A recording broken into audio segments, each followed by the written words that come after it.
Romanos, capítulo 12. Nós vamos terminar a exposição do capítulo 12 de Romanos. Romanos, capítulo 12, eu farei com os irmãos a leitura dos versos 15 a 21. E peço que os irmãos acompanhem a leitura e a exposição do texto. Alegrai-vos com os que se alegram e chorai com os que choram. Tende o mesmo sentimento uns para com os outros. Em lugar de serdes orgulhosos, condescendei com o que é humilde.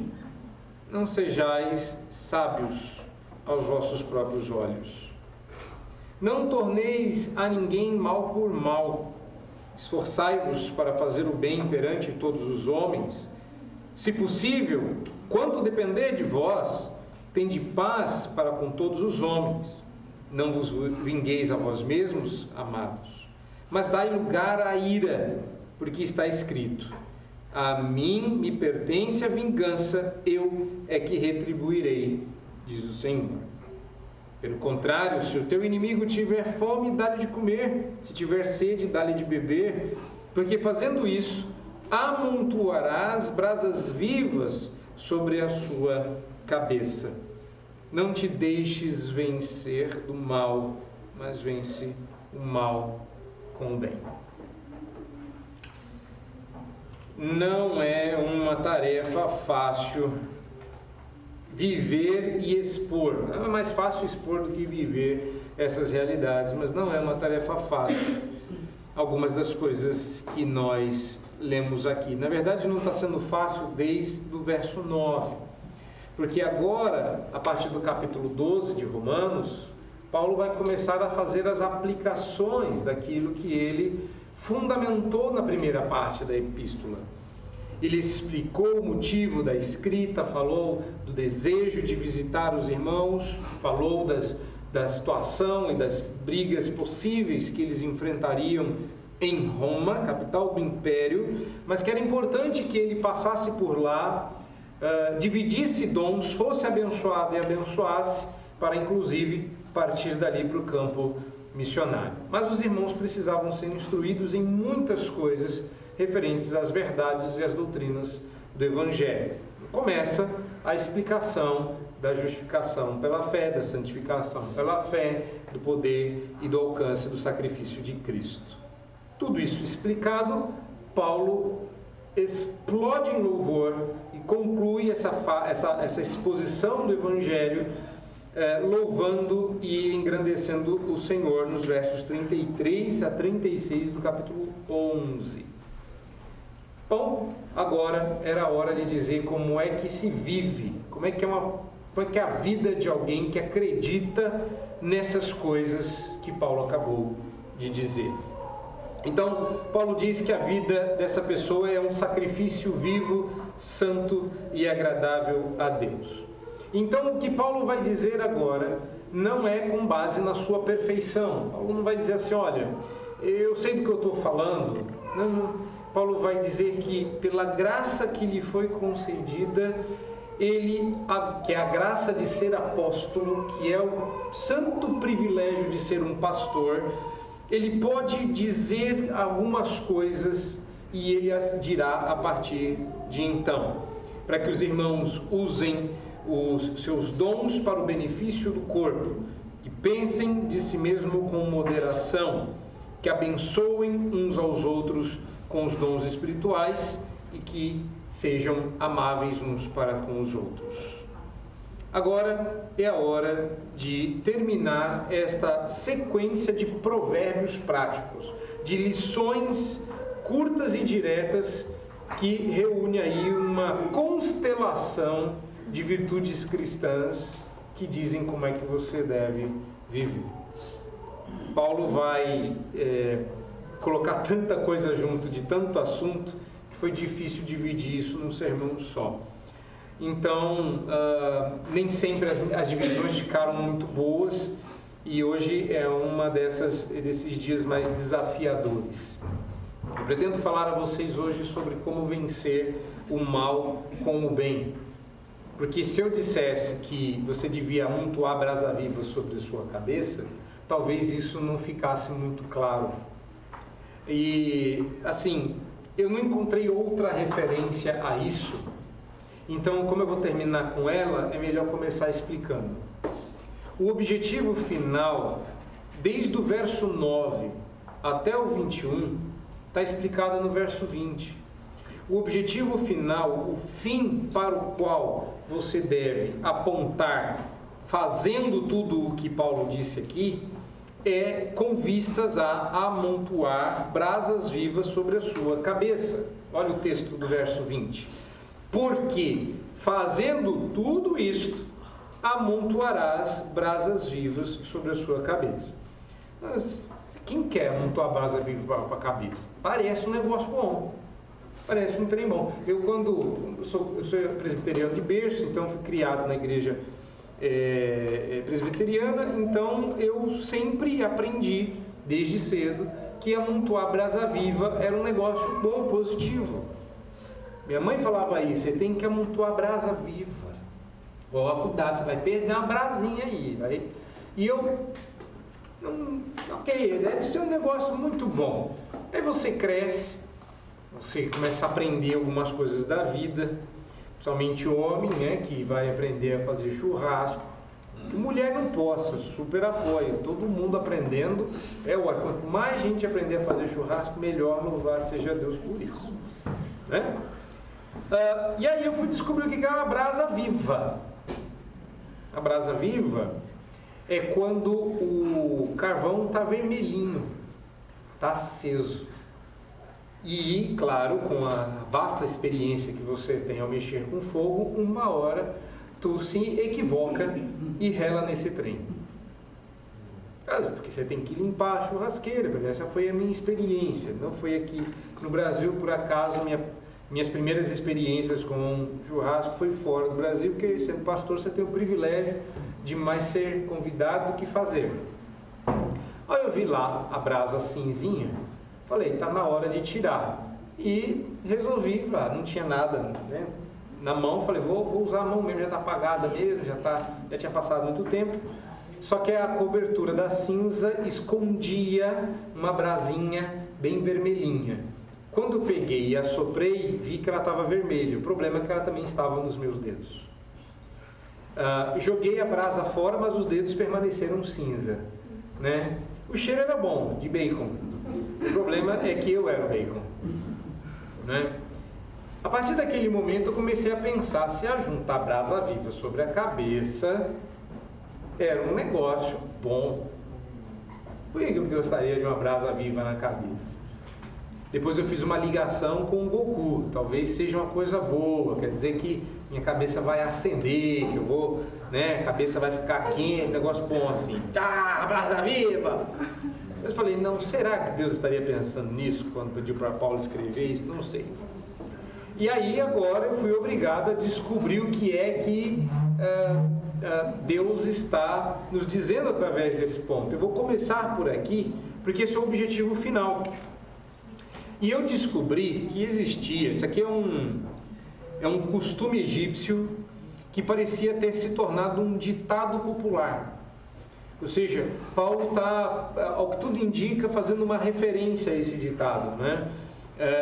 Que era comum e que já foi citado antes, em Provérbios, inclusive. Né? Esse texto que você está lendo aqui é uma citação de um provérbio. É em Provérbios que está escrito que você vai juntar brasas vivas sobre a sua cabeça.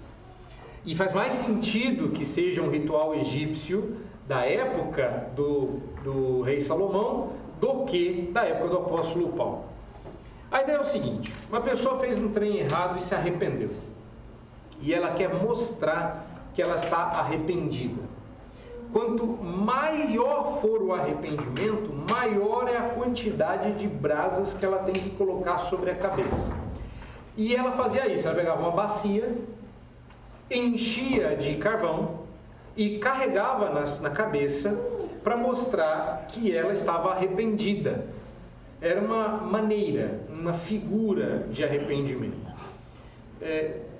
Paulo está dizendo que se a gente fizer tudo isso, a gente está amontoando, está juntando brasa viva na bacia que está sobre a nossa cabeça. A pergunta é: o que essa figura significa? Essa figura significa que essa pessoa que está passando com a bacia na cabeça, cheia, pegando fogo, ela está demonstrando o seu arrependimento, que ela agora é uma nova pessoa, que ela não vai mais fazer aquilo. A mim me parece que o amontoar das brasas vivas sobre a cabeça não diz respeito ao galardão, que sempre me pareceu. Brasas vivas sobre a cabeça tem uma coisa tão pentecostal envolvida, né? Tem um fogo na cabeça, uma fumaça, tem alguma coisa assim, e acho que a ideia é mais simples. Você foi transformado por Cristo? Você foi alterado pelo poder do Espírito Santo? Você é uma nova criatura? Você quer demonstrar como você é uma outra pessoa? Faz isso aqui. Porque quanto mais você fizer isso, mais claro vai ficar que você é uma nova pessoa, que você é uma nova criatura.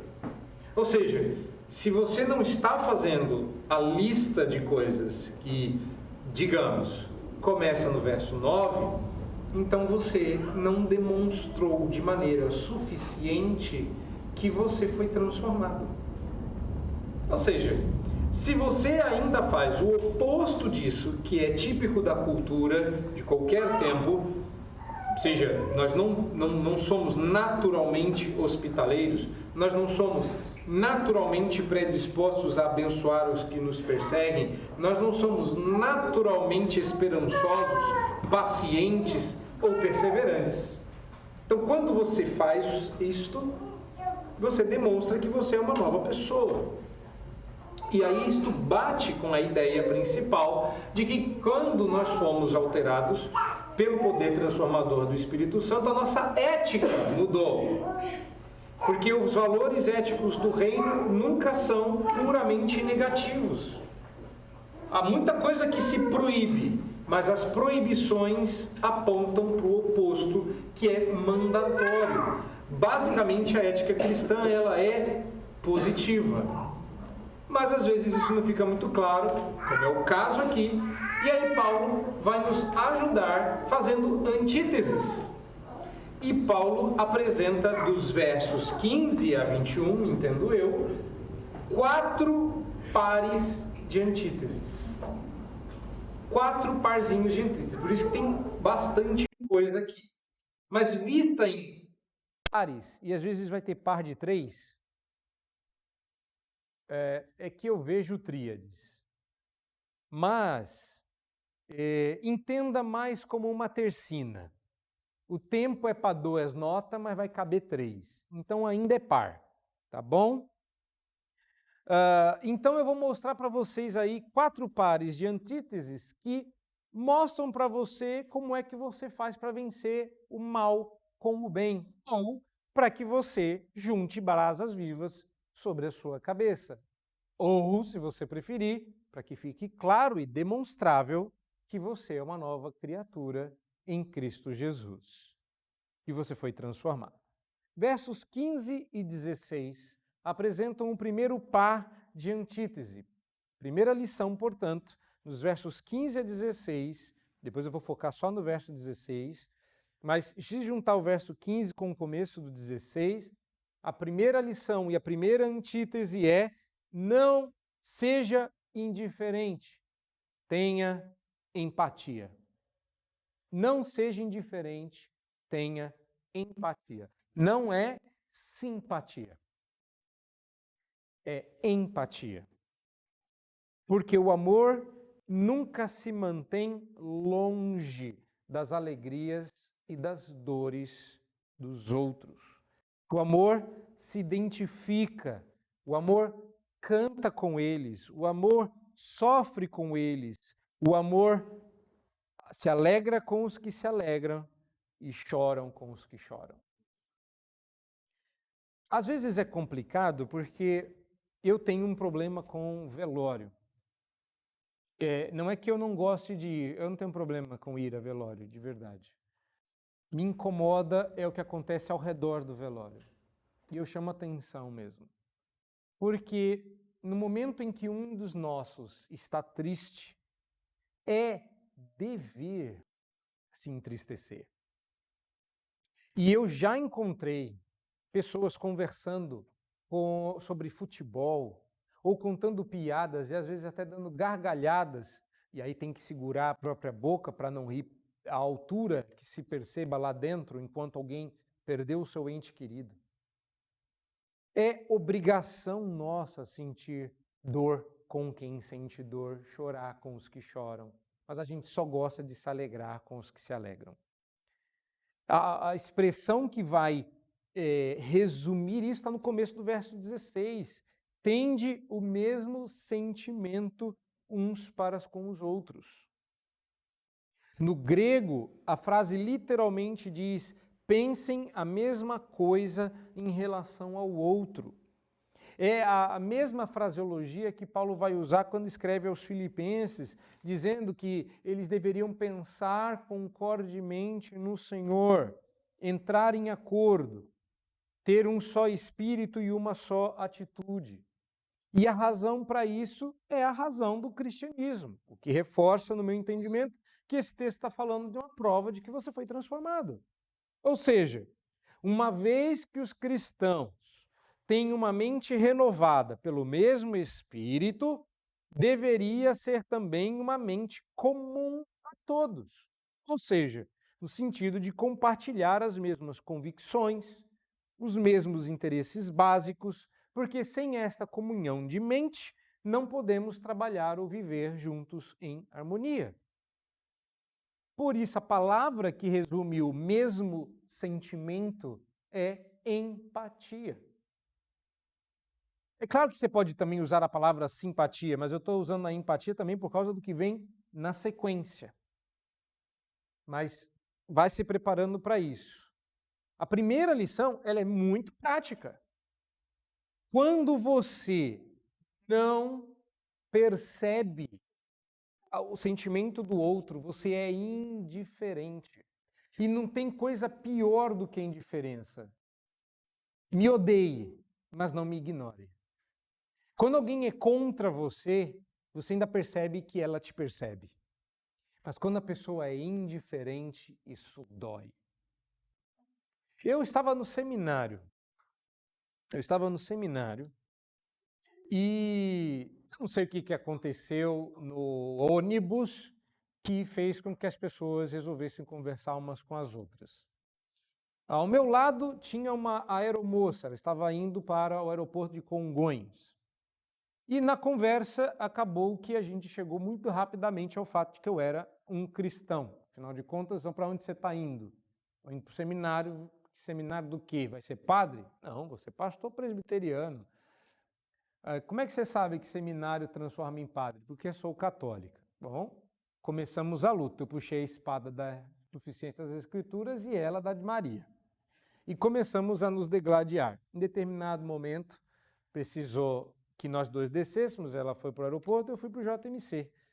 E ela disse a pior coisa que eu gostaria de ter ouvido na minha vida. Ela falou assim: vocês, protestantes, já foram muito incômodos para nós, católicos. Vocês já foram muito difíceis de lidar. Vocês incomodavam. Mas hoje em dia, vocês não fazem muita diferença para nós. A existência de vocês é indiferente. Eu quis morrer. Como assim? Nós já partimos o mundo em dois antigamente e hoje a gente não fede nem cheira, como diria o ditado. O que aconteceu conosco? A gente se perdeu no mar da igualdade. É católico e protestante, virou tudo evangélico. Cantamos as mesmas músicas, temos o mesmo culto, os mesmos trejeitos. Virou tudo a mesma coisa. Isso é péssimo. Isso é indiferença. Ou seja, aquilo que não diferencia uma coisa da outra. Quando eu olho para esse texto, eu vejo um convite à empatia, um convite à simpatia, um convite a experimentar os sentimentos do outro, a pensar conforme o outro pensa, a termos uma unidade de mente tão comum que aquilo que é a sua alegria é a minha, aquilo que é a sua tristeza é a minha.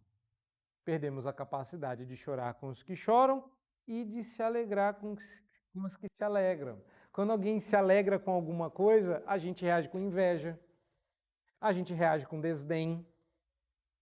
A gente perdeu a capacidade de achar bom que alguma coisa boa aconteça na vida de outro e não na nossa vida. Geralmente é assim.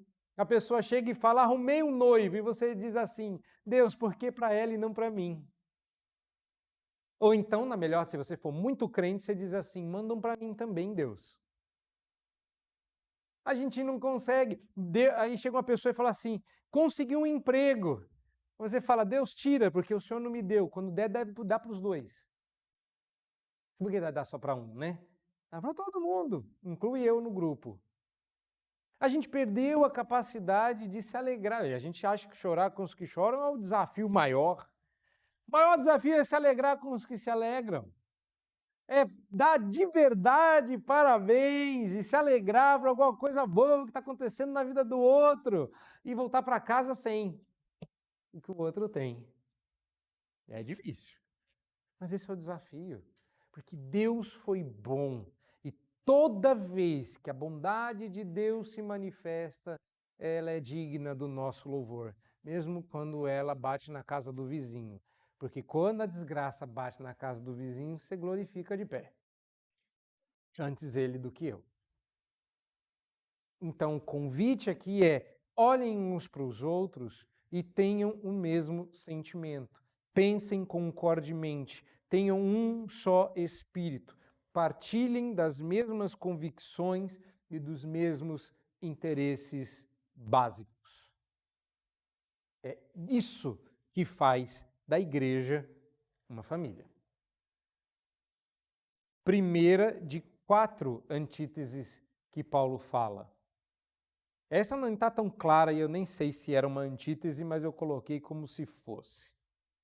No verso 16, você vai ver a segunda de 4 antíteses que Paulo nos apresenta com vistas a mostrar a mudança que Deus operou no nosso coração. E a segunda antítese do verso 16 ensina o seguinte: não seja orgulhoso, ande com gente humilde. Não, presta bastante atenção. A Bíblia não está dizendo seja humilde. O convite é muito pior. A Bíblia está dizendo não seja orgulhoso, ande com gente humilde. Aliás, essa versão é uma outra versão da Bíblia. O verso 16, numa outra versão qualquer aí, que não precisamos mencionar aqui, diz assim: tende o mesmo sentimento, em lugar de ser desorgulhosos, andem com gente humilde. Eu gostei dessa, não é tudo nessa versão que presta, mas eu gostei dessa, é uma versão mais contemporânea aí, NVT, NTV, um negócio assim. Gostei. Porque é exatamente isso que Paulo está dizendo em grego. A ideia é: não procurem cair nas boas graças de gente importante. Tenha prazer na companhia de gente comum. Irmãos, uma das coisas que eu já passei na minha vida como pastor e conselheiro bíblico foi uma coisa dessa. Eu dizia que eu aconselhava pessoas e eu tinha muitos casos para contar. Eu não vou dizer, obviamente, quem ou em quais ocasiões, mas eu já fui perguntado várias vezes: você diz que aconselha tanta gente, a gente não conhece ninguém que você aconselha. É verdade, as pessoas que eu aconselhei, a maioria delas era esse tipo de gente comum. Só tinha uma pessoa que sabia quem elas eram, o Criador delas. Gente simples. Gente com quem ninguém mais se importava. Eu as aconselhava não é porque elas eram importantes. Tem gente que gosta de aconselhar gente importante.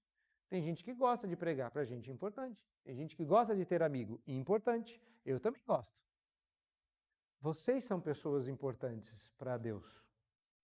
Tão importantes que Ele deu essa importância a vocês ao colocá-los no rol dos salvos pelo seu Filho. Mas quem vai achar isso importante, não é? A gente quer ser importante segundo Instagram. A gente quer ser importante segundo uma mídia social qualquer. Eu sou da época que a gente queria ser importante segundo o mundo. Tempo bom, que Satanás era o nosso público. Hoje a gente quer like. Aliás, você gostou? Curte? Não. Deve, a gente gosta disso. A gente gosta disso.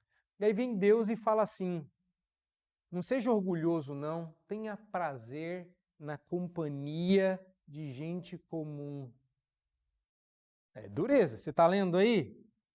Em lugar de ser desorgulhosos, condescendei com o que é humilde. Desça até o humilde. E eu acho interessante que essa seja uma ordem para nós, porque a igreja, ela é uma reunião interessante de pessoas. Já reparou nisso? Porque a igreja coloca junto o tipo de gente que o mundo quer ver separado. A igreja senta junto um monte de perfis que não estariam juntos por qualquer outro motivo. Aliás, se você parar para pensar, e eu já ouvi muito disso quando eu era adolescente jovem, me lembro, não faz tanto tempo assim, mas me lembro, que a gente dizia assim, se fosse para escolher, eu não escolheria uma igreja assim. E eu me lembro que eu tinha alguns colegas pecaminosos, partilhavam comigo dos mesmos pecados, eu não andava com outro tipo de gente, eu gostava de andar com o meu grupinho, o grupinho dos orgulhosos.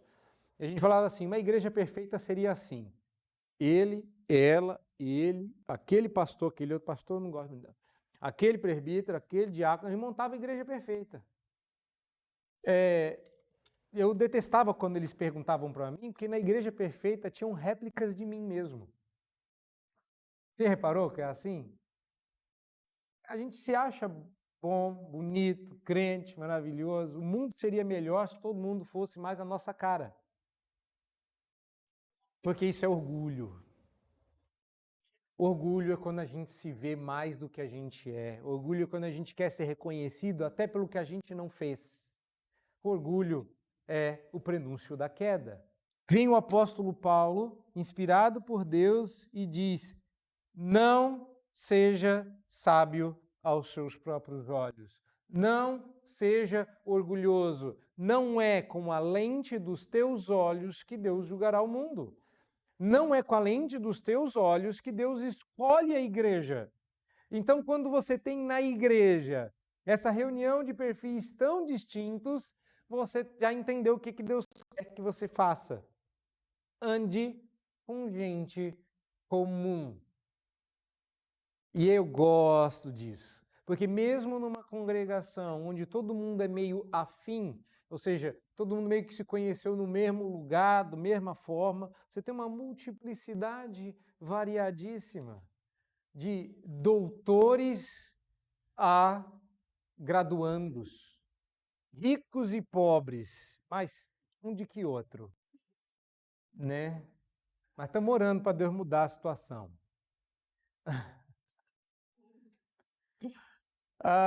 Mas não é só isso não, irmãos. Eu não vou dizer quem, obviamente, mas a igreja é feita de gente que é legal e de gente chata. De gente incômoda e de gente agradável. De gente cuja companhia é uma delícia e de gente cuja companhia só por amor a Cristo. E eu não estou falando do presente, mas eu estou falando do presente, do passado e de um futuro próximo. Irmãos, igreja é isso. Igreja é uma reunião de gente que foi salva por Cristo. E graças a Deus que Deus não salva só gente chata. Ele também salva uns legalzinhos. Mas a maioria é esquisito. E eu acho curioso que a gente não queira, que a gente queira uma igreja elitizada, uma igreja com perfil. Já ouviu falar dessa? Perfil. A sua igreja tem qual perfil? A da igreja de Cristo, que é uma junção de um monte de gente bagunçada. Porque quando você olha para os crentes do ponto da Capadócia, da Galácia, da Bitínia, você não junta aquele povo todo e faz um coral. No primeiro momento, não. Vai sair um coral afinado, mas demora para a gente aprender a se ouvir. E uma das formas da gente aprender a se ouvir é andando uns com os outros. Então a Bíblia convida você a repensar o seu orgulho e a andar com gente humilde. Calvino dizia isso, que na igreja Deus junta pobres e ricos para que o pobre aprenda e ensine à igreja a dependência na providência divina, enquanto Deus põe o rico para que ele ensine os demais a desprender-se dos bens terrestres e a amar o próximo com as suas divisas financeiras. Deus junta essas coisas na igreja, que é justamente para que a gente perceba a multiforme graça de Deus. E a gente quer mandar só com o nosso grupinho. Aí a pessoa fala assim, na igreja não pode ter panelinha. Irmãos, a igreja é um grande caldeirão. Quando todo mundo está na sopa, não dá para a gente juntar. É claro que tem uns crentes mais pesados que vão parar no fundo. Eu só quero adverti-los que crente que vai para o fundo gruda na panela. A minha pergunta é se você quer ser esse tipo de crente queimado em aca que não sai a não ser raspando. Irmãos, o convite é sério. Leia esse texto. Em lugar de ser desorgulhosos, anda com quem é humilde. Não seja sábio aos seus próprios olhos. Se você está com dificuldades nesse sentido, já descobriu qual é o seu problema. Tu se acha muito sábio. E é curioso porque vocês todos serão desafiados, né, a viver uma vida cristã genuína. Mulheres sábias, homens sábios. Tem livro para isso, viu? Será que a gente é tão sábio assim aos nossos próprios olhos? Anda com quem é humilde que se aprende. Próxima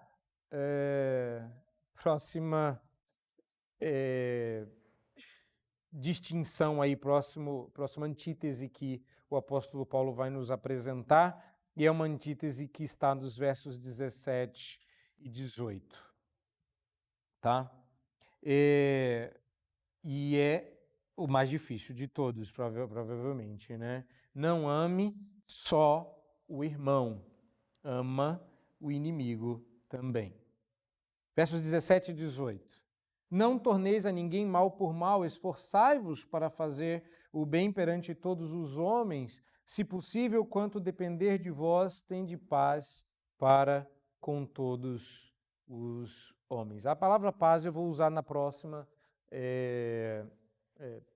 antítese também, não é? Mas eu acho que aqui também cabe buscar a paz para com todos. Não torne a ninguém mal por mal, busque a paz. Uma das primeiras marcas da tradição ética cristã foi justamente a não retaliação. A gente já desredimiu, tá na moda, né? Tu colocar des na frente e achar que tudo se resolve com des, não é? A gente já não melhora, a gente despiora. Então, a gente não redime, a gente desredime. E a gente já desredimiu esse ditado, não é? O ditado dizia: se alguém lhe bater numa face, bate na oferece a outra. E eu já ouvi de muitos crentes que essa outra face vem acompanhada com um murro, né, de uma mão fechada. Né? Eu viro a face e ela já vem com a mão. A gente está mudando o texto bíblico e mudando a verdade da palavra, e isso é heresia brava, dá inferno direto e reto. É sério isso. Irmãos, é dificílimo não revidar. E é necessário mais força para aguentar a pancada do que para revidar e vencer a briga. Quando a causa é justa, porque há momentos em que a gente é conclamado à luta, mas há momentos, e boa parte desses momentos é aguentar calado. E se tem uma coisa que a gente não consegue, é aguentar calado. É não revidar. Esses ensinos remontam desde a literatura de sabedoria do Antigo Testamento, mas eles foram repetidos pelo Senhor Jesus A retaliação e a revanche são atitudes absolutamente proibidas aos seguidores de Jesus. Revanchismo e retaliação é proibido no reino de Deus. Porque Ele mesmo, o Senhor Jesus, nunca retribuiu o mal, nem com palavras, nem com atos. E esse sempre foi o objetivo final de Satanás. Ele queria ver Jesus revidar.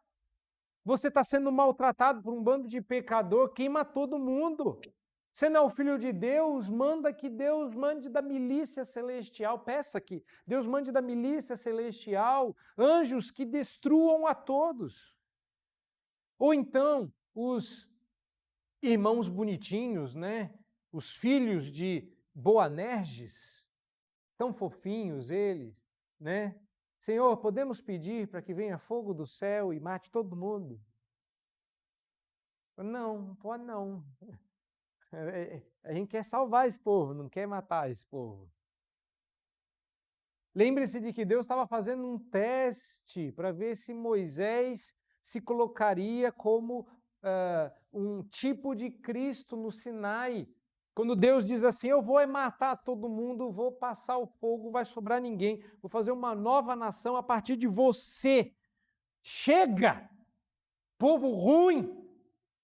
Eu faço bem, eles retribuem com o mal. Eu salvo, eles adoram uma bolha de ouro, uma bola de ouro, uma ovelha. Eu salvei vocês. Esse povo é doido? Vou acabar com todo mundo. Vou fazer só de vocês. Você ia aproveitar que você está aqui, eu já salvo mesmo, você é crente. Começar tudo de novo. E Moisés apela para o caráter de Deus. Não, Senhor. Só pode ser um teste. Esse não é o Senhor.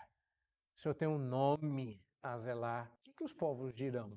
Que o Senhor tirou o povo do Egito para matá-los no deserto? Lembre-se da promessa que o Senhor fez a Abraão, Isaque e Jacó. Cumpra. O Senhor é o Deus da aliança. Não quero. Imagine se ele fosse orgulhoso, ele ia dizer assim, eu, pai de uma nação, ocupar o lugar de Abraão? Quem vai ser esposa? Quantos filhos eu terei? Como é que vai chamar essa nação? Mosalina? Aí ele fala, não, Deus, não é assim não. Não se torna um mal com mal. A gente deve se esforçar, aqui verso 17, diz, esforçai-vos para fazer o bem perante todos os homens. Bastante claro.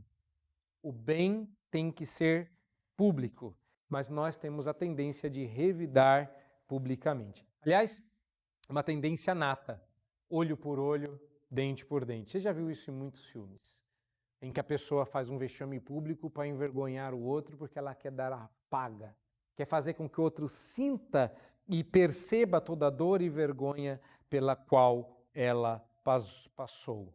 Mas aqui o apóstolo Paulo nos convida a sermos imitadores de Jesus e o desafio é justamente esse, imitá-lo ao recusar-se retribuir o mal. Recusar-se a retribuir o mal é recusar-se a atiçar o fogo em uma discussão. Não vai ser uma coisa fácil que eu vou dizer aqui, mas eu preciso dizer. Sabe quando a gente diz assim, uma discussão qualquer, num debate qualquer, e a gente faz assim, posso colocar um pouquinho de pimenta? Parabéns, tu pecou contra esse texto. Atiçar o fogo é retribuir o mal com o mal. Posso esquentar um pouco essa discussão? E a resposta do apóstolo Paulo seria, não, pode não. Porque você devia esfriar a discussão. Paulo detesta discussões com velhas caducas que não sabem do que falam. Ele diz isso em outro texto. Discussões que não levam a lugar nenhum. Paulo detesta isso. Pode não. Mas só isso não basta. Diz o texto que nós precisamos tomar a iniciativa positiva de sermos pacificadores. Mas existe uma restrição. Tem um texto aí que diz, Verso 18. Se possível, quanto depender de vós. Existem 2 limites que farão com que você se lembre que você está no mundo quebrado. Não é sempre que vai dar. O agradador consegue, porque ele peca e aí ele faz o que não deve. Mas o crente não peca, então tem uma hora que não vai dar, porque existem 2 limitadores que permitem que a paz não reine. Possível, às vezes não é possível. A gente acha que tudo é redimível. Sim, gente, por Jesus Cristo, Ele é Deus. Ele pode redimir tudo e qualquer situação. Mas existe 2 limitações. A primeira delas é que há situações em que não é mais possível. É claro que você vai tentar usar isso para o mal, dizendo, pastor, a gente precisa divorciar porque já não é mais possível. Não, nesse caso é bem plenamente possível e em 99,9% dos casos é bem possível. Mas esse não é o ponto. A gente tem que entender que existe uma limitação causada pelo mundo quebrado. Nem sempre é possível. E a segunda está aí bem claro, quanto depender de vós. Sempre depende da gente. O que Paulo está dizendo é que você não deve ser o motivo da briga. Você não deve ser a peça que impede que a paz se estabeleça. Você deve ser o responsável pela busca da paz. Você é, segundo o Senhor Jesus no Sermão do Monte, o pacificador. E a estes tem uma bem-aventurança própria. Então, quando Paulo nos convida aqui a repensar o Sermão do Monte, ele apenas nos lembra: eu sei que nem sempre é possível, eu sei que nem sempre depende de você, mas se é possível e você pode fazer alguma coisa, não retribua mal com o mal. Persiga a paz. Persiga a paz. Ou seja, você tem que estar disposto a viver em paz com todos, ainda que você saiba que nem todos estão dispostos a viver em paz contigo. Última antítese desse texto, e a mais longa, ela está dos versos 19 a 21. Não se vingue, confie na vingança do Senhor. Isso é mais difícil. Porque isso aqui não é exatamente revanche. A revanche é o toma lá, dá cá. Entendeu? A revanche é igual aquele corinho que a gente cantava antigamente, né? Pode vir quente, que eu estou fervendo. Ou seja, você vem com 4 pedras, eu volto com uma bala de canhão. Isso é revanche. Tomou, levou. Nem pensei. Vingança, não. Vingança é um prato que se come frio. Vingança é igual gelatina. Tem que esperar esfriar, porque senão desmilinga. Vingança é um negócio planejado. Vingança é ardiloso. Vingança tem método. Vingança tem estratégia. Vingança tem razão, tem fundamento. Vingança é um negócio mais chatinho. E aí o verso 19 diz assim, então, sabe a vingança? Não é para fazer. Tá escrito aí, não vos vingueis a vós mesmos, amados, mas dai lugar à ira. Mas se eu der lugar à ira, o que eu faço? Eu sei o que vocês pensaram. Vocês são tudo pecador? Vocês pensaram naquela estratégia terapêutica.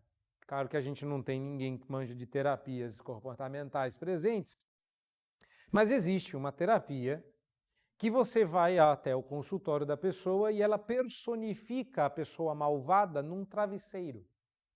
E aí a pessoa fala assim, pensa que esse travesseiro é o seu pai ou o seu cônjuge, e fala para ele, xinga ele, bate nele. E aí você vai lá e descarrega a sua ira, não é? É claro que você não precisa ir para um terapeuta para pecar desse jeito, não é? Às vezes a gente quebra um copo, A gente queria quebrar a cara do outro, a gente quebra o copo. Às vezes a gente queria xingar o patrão, não tem coragem, xinga o colega de quarto ou o cônjuge. Não, eu não estou sabendo de nada, não. Eu só estou dizendo coisas que me ocorrem porque eu também já passei por isso. Eu fazia arte marcial. É um nome complicado, então não vou falar aqui o nome do trem. E aí eu cheguei na arte marcial, estava chateado do dia, o patrão tinha sido mal comigo, e eu achei que eu estava segurando bem a onda. E eu estava na minha luta com Cristo, e batendo lá, com a cabeça longe. E aí o meu professor, malvadão, tomado por Satanás, virou e falou assim, bate forte. E ele estava vendo que a minha força não estava saindo, e ele começou a me atiçar. E nada do que ele falava funcionava, até a hora que ele falou assim, finge que é seu patrão. Aí o meu velho homem falou, eu posso responder essa? Meu velho homem tomou conta de mim, e aí eu era o He-Man. Bati tão forte, mas tão forte, que o outro que estava protegido falou para eu pegar leve. Naquele momento eu me toquei que alguma coisa estava errada, mas eu já tinha feito. Eu sei que vocês também fazem isso, então eu fico à vontade de estar na roda dos escarnecedores, mas eu quero lembrá-los de que todos nós estamos errados e todos nós precisamos de Cristo, que é, inclusive, o final dessa história. Porque se a essa altura você ainda não foi pego em nenhum dos pecados, pelo visto não é o caso, se você ainda não foi pego em nenhum dos pecados, eu acho que vocês foram, então eu acredito que a conclusão a que eu vou chegar está correta. Porque apesar de serem cenas engraçadas, e a gente está rindo de nervoso porque elas revelam a nossa ira pecaminosa e o quanto a gente tem feito isso, não é disso que o texto está dizendo. Olha o verso 19. A ira a que Paulo se refere no verso 19 não é a sua, é a de Deus. Quando ele diz, dai lugar à ira, ele não está falando da sua. Porque olha a continuação, porque está escrito. Dá lugar à ira porque está escrito. Qual que é o assunto? Não vingueis a vós mesmos. O que está escrito? A mim me pertence a vingança. Eu é que retribuirei, diz o Senhor. O que Paulo está dizendo é, ao invés de você extravasar a sua ira, dá lugar para que o caminhão da ira divina passe atropelando. Vingança tem método. Vingança é um prato que se come frio. E um dia Deus vingará o sangue de cada um dos que foram mortos, cujas almas clamam debaixo do trono. E você acha que a sua vingança produz a justiça de Deus? Tem coisa muito pior do que você se vingar. É deixar que Deus seja o vingador.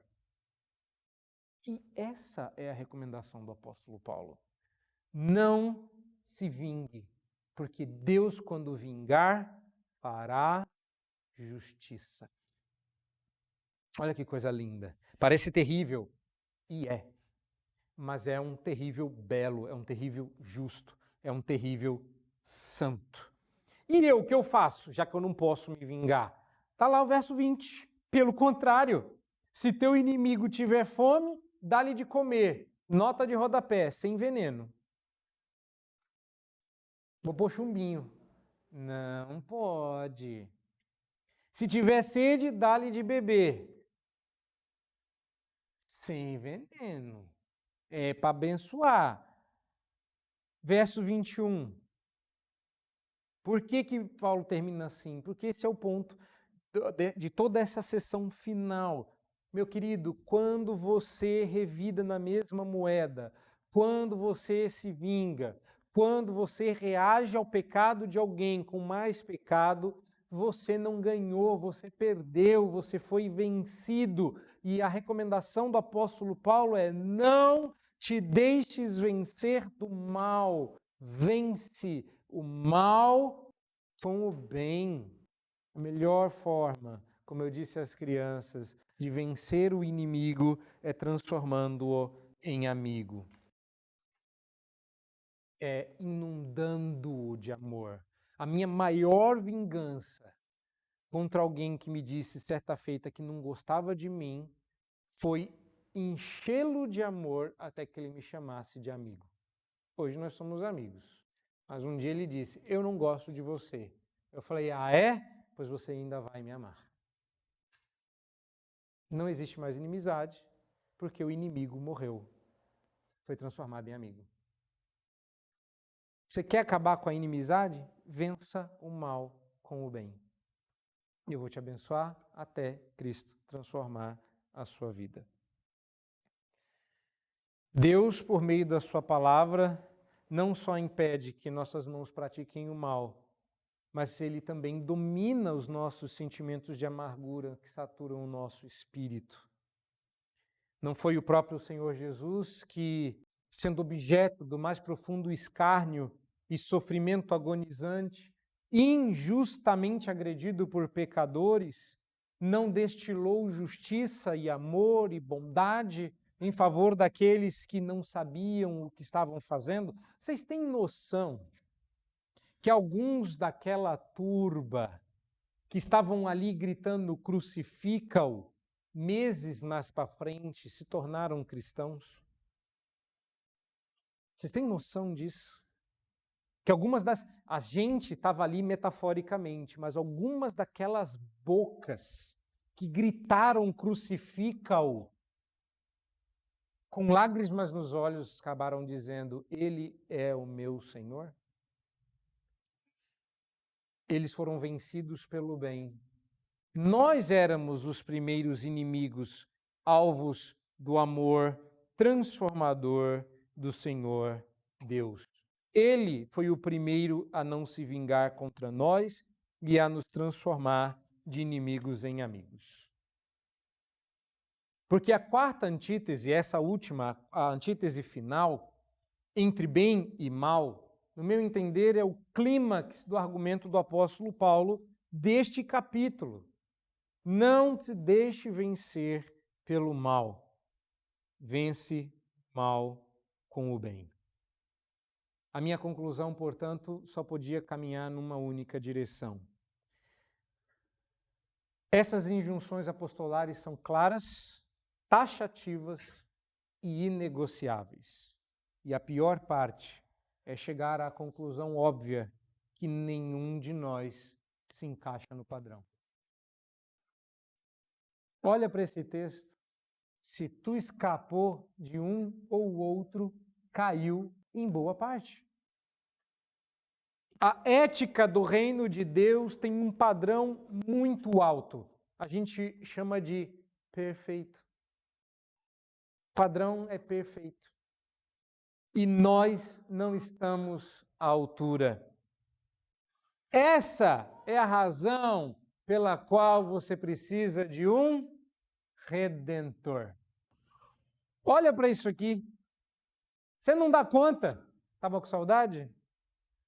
Você não dá conta. É difícil. E é por isso que a exortação é, vez por outra você vai conseguir. Pelo poder do Espírito vai ter hora que você vai conseguir. Não é sempre, mas você vai conseguir. E quando você conseguir, você amontoará brasas vivas sobre a sua cabeça, ou seja, dará demonstrações públicas de que Deus transformou a sua vida. Deus fez assim conosco, espera que nós façamos assim uns com os outros.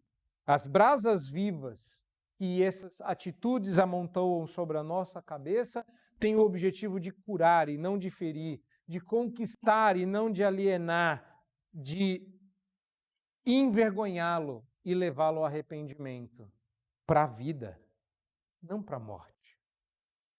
Eu sei que é muito difícil. Eu queria terminar dizendo que vocês precisam de mais do que um bom exemplo e que vocês nem sempre vão achar esse bom exemplo em mim. Eu não sou essa pessoa. Eu luto da mesma forma que vocês. eu também preciso do Redentor. E olha só que coisa curiosa. Quando eu distribuí texto, eu não imaginava que no último dia, com esta mensagem, cujo final e a conclusão seria: nós precisamos de um Redentor, seria o dia em que a gente celebraria a salvação que há no Redentor. Mas Deus sabia. E não existe conclusão mais apropriada do que terminar esse sermão com a ceia do Senhor. E esse sermão já preparou você para o que você vai ouvir aqui, para o que você vai ver aqui, para o que você vai sentir aqui. Comunhão é uma das formas de ter os mesmos sentimentos uns com os outros. Quando todos nós comermos do mesmo pão, bebermos do mesmo cálice, orarmos para o mesmo Deus e desfrutarmos da mesma redenção. A gente começa a experimentar o que está aqui nesse texto. O restante vai ficar por conta de vocês. Que Deus nos abençoe em Cristo Jesus. Amém.